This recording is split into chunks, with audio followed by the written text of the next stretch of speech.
Your pot is full, the steam is rising, and you are about to ruin the pasta. Not dramatically, nothing burns, nothing boils over, it just comes out a little off, the way it always does, and you figure that is just how pasta goes. I have watched this happen in kitchen after kitchen for more years than I care to count. And I will tell you plainly, most of what people do when they cook pasta is either slightly wrong or completely backwards. The myths are everywhere. Add oil to the water so it doesn't stick. Rinse the pasta when it's done. Always break the spaghetti in half. Those are the ones I hear most often, and every single one of them makes things worse, not better. Pasta is not complicated, but there is a right way to do it that most of us were simply never taught. Today I am going to walk you through 12 of the most common pasta mistakes and show you exactly how to fix each one. By the end of this video, you will cook pasta the way it was meant to be cooked, with confidence, with flavor, and without any of the guesswork. A plate of pasta that actually tastes like something will be well within your reach every single time. Before we get into the list, I want to mention something. If you want a deeper reference you can keep in your kitchen, there is a full guide that goes with this video. Open the camera app on your phone, point it at the QR code in the top right corner of the screen right now, and scan it to get the ebook. It walks through every one of these points with more detail than I can fit into a single video, including the full step-by-step methods and the reasoning behind each one. That QR code is going to stay pinned right there in the top right corner the whole time we are talking, so you can scan it whenever you are ready. No need to stop what you are doing. All right, let's start at the beginning. Mistake number 1, not using enough water. This is the foundation of everything, and most folks get it wrong right at the start. A standard pound of pasta needs a big pot, and I mean a genuinely large pot, not a medium saucepan. You want the pasta to have room to move freely, because when pieces are crowded together, they stick and cook unevenly. The water temperature drops less dramatically with more water, so it returns to a boil faster after you drop the pasta in. The rule I keep coming back to is simple. More water than you think you need. If you are cooking a pound of pasta, you want somewhere around 4 to 6 quarts of water. That sounds like a lot, I know. But the pasta will thank you for it every single time. Mistake number 2, undersalting the water. I will be honest with you, this is the one that makes the biggest difference in how pasta actually tastes, and it is the one most people are most afraid of. The water should taste pleasantly salty, not ocean water salty, but noticeably seasoned. This is the only chance you get to season the pasta itself from the inside out, and no amount of sauce layered on top later will fully compensate for pasta that was cooked in plain water. I use a generous amount of salt, a couple of generous pinches per quart of water, at minimum. It sounds like a lot. It is the right amount. People have been cutting back on salt in cooking for so long that they have forgotten what properly seasoned food tastes like. Mistake number 3, adding oil to the water. I hear this one constantly, and I understand the logic. If oil coats things, it should keep the pasta from sticking, right? Wrong. Oil floats on top of the water. The pasta cooks below the surface.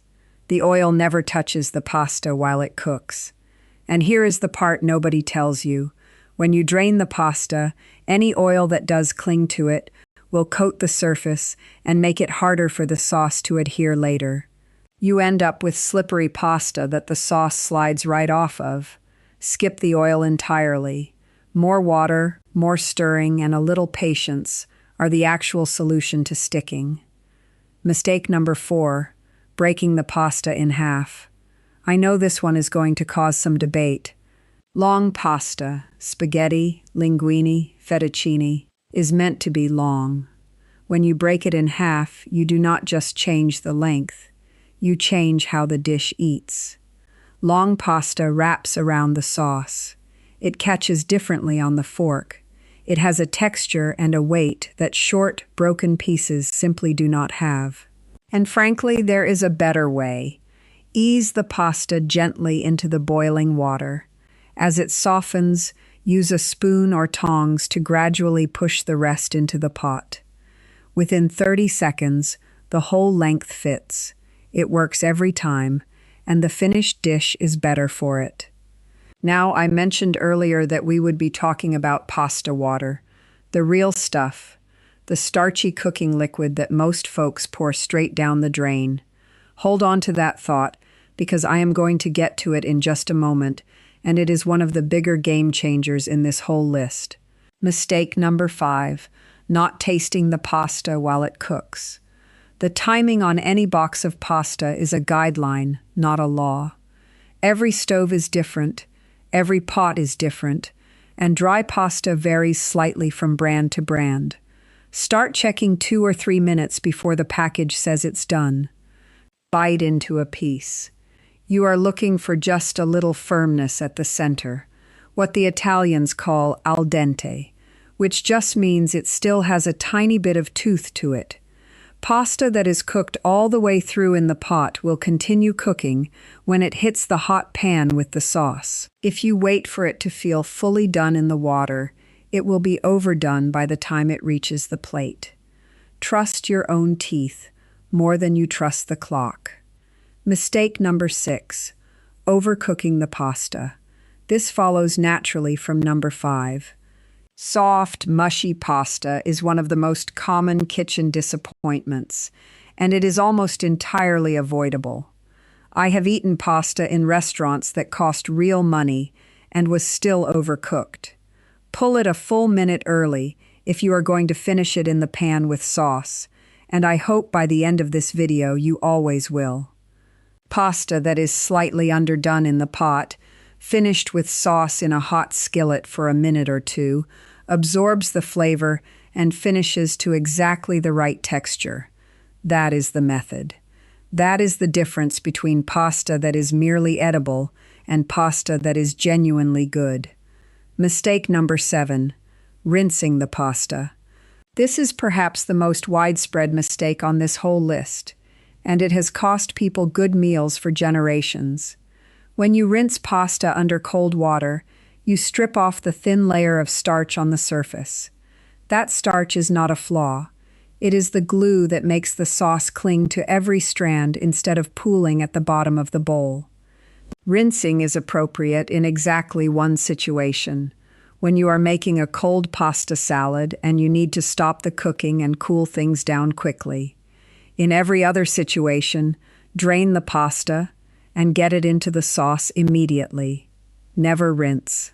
I cannot say it plainly enough. Mistake number 8, throwing away the pasta water. This is the one I promised you. Before you drain, take a ladle or a measuring cup and scoop out at least a cup of the cooking water. Set it aside. That cloudy, starchy water is liquid gold for finishing a pasta dish. When you combine pasta and sauce in the pan, a few splashes of that cooking water help the sauce emulsify, meaning it becomes creamy, cohesive, and smooth, coating every piece of pasta instead of sitting separately in a puddle. It also lets you loosen a sauce that has gotten too thick without watering down the flavor. The starch from the pasta is already in that water. It does the work no plain water or cream can fully replicate. Keep a cup of it every single time. If you want the full breakdown on how to use pasta water with different kinds of sauces, the ratios, the timing, exactly when to add it, that is all in the guide. Open your phone's camera app, point it at the QR code in the top right corner of the screen, and scan it. The detail in there goes further than I can cover here, and it is the kind of reference worth having within reach when you are standing at the stove. Mistake number 9, using the wrong pasta shape for the sauce. This is one that most folks dismiss as fussiness, but I have come to believe it genuinely matters. Different pasta shapes are designed to work with different sauces based on surface area and structure. Thin, smooth sauces, a delicate olive oil and garlic preparation, for example, pair best with long, thin pasta like spaghetti or linguine. Chunky, hearty sauces grab onto short, ridged shapes like rigatoni or penne because the sauce gets trapped in the tubes and ridges. Wide, flat noodles like pappardelle or tagliatelle hold up to rich meat sauces. When the shape and the sauce are mismatched, neither one is doing its best work. It is a small thing to get right, and once you start paying attention to it, you will not go back. Mistake number 10, not finishing the pasta in the pan with the sauce. This might be the single most important technique on this entire list, and I promised you I would not hold it back. Most people cook the pasta in one pot and the sauce in another, drain the pasta, and then ladle sauce on top. That produces two separate things sitting on the same plate. What you want instead is to transfer the pasta directly into the pan with the sauce, slightly underdone, remember, and let it finish cooking together over medium heat for a minute or two, adding pasta water as needed. The pasta absorbs the flavor of the sauce. The starch from the pasta thickens and binds the sauce to every strand. You end up with a unified dish, not a bowl of plain pasta wearing a hat of sauce. This is the step that changes everything, and it costs you nothing extra except 30 seconds. Mistake number 11, storing leftover pasta with the sauce already mixed in. I know this is what most of us do. Scrape the whole pot into a container and put it in the fridge. The problem is that the pasta continues to absorb the sauce overnight. By the next day, it is dry, gummy, and the sauce has largely disappeared into the noodles. If you know you are going to have leftovers, store the pasta and the sauce in separate containers. Reheat the sauce in a pan, add the pasta with a splash of water, and finish it together. The same method as when you first made it. The leftovers will be noticeably better. It is a small extra step that makes a real difference the next day. Everything I just walked through, the pasta water technique, the finishing method, how to store and reheat without losing quality, is laid out fully in the guide. Point your phone's camera app at that QR code still sitting in the top right corner of the screen, and scan it to get the full step-by-step. It is the kind of practical detail that is genuinely worth having written down. Before we get to the last mistake, if you have been cooking with me for a while and you find these kinds of practical, no-nonsense kitchen lessons useful, this would be a good moment to subscribe to Miss Ruth's Kitchen. I read the comments, I answer questions, and every video is built around real kitchen situations that real folks actually face. Come be part of the community. Mistake number 12, using a cold pan or the wrong pan to finish the pasta. This one ties everything together. When you go to finish your pasta in the sauce, the pan needs to be hot, and it needs to be large enough to actually hold both the pasta and the sauce with room to move. A cold pan slows everything down. The sauce does not emulsify properly, and the pasta just sits there getting gluey. A too small pan means you are stirring pasta over the edges and it cooks unevenly. Use a wide, deep skillet, a sauté pan, not a saucepan. Get it properly hot before the pasta goes in, and have your pasta water standing by. That combination of the right heat and the right pan is what makes the whole finishing technique actually work. Without it, even if you have done everything else right, the last step falls apart. So let us pull this together. 12 mistakes, all of them fixable, starting with your next pot of water. More water than you think. Salt it well. No oil. Leave the long pasta long. Taste early and pull it early. Never rinse. Save a cup of that starchy cooking water. Match your pasta shape to your sauce. Finish everything together in a hot pan. Store the pasta and sauce separately if you have leftovers. and use the right pan at the right temperature to bring it all home. None of this requires special equipment or expensive ingredients. It is technique, and technique is something any of us can learn. There is no gadget that does this for you, and no premium pasta brand that compensates for the wrong method. The simple approach that has worked for generations still works. This week, try just 2 or 3 of these changes: the salt, the pasta water, and finishing in the pan. Those 3 alone will make a noticeable difference. Next time you cook pasta, add the shape to sauce matching. Build the habits one at a time, and within a month, pasta night will be something genuinely worth looking forward to.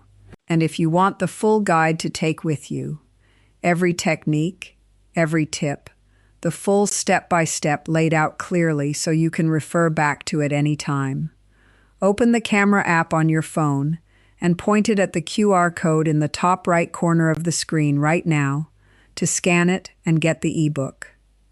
It covers the methods we talked about today in much more depth, including how to handle different sauce types, timing guides, and the finishing techniques that make the biggest difference. Scan it while it is still fresh in your mind. Now I want to hear from you. Is there a pasta dish someone in your family made that you have been trying to get right? Or maybe a mistake on this list that you recognized immediately because you have been making it for years? Leave a comment below.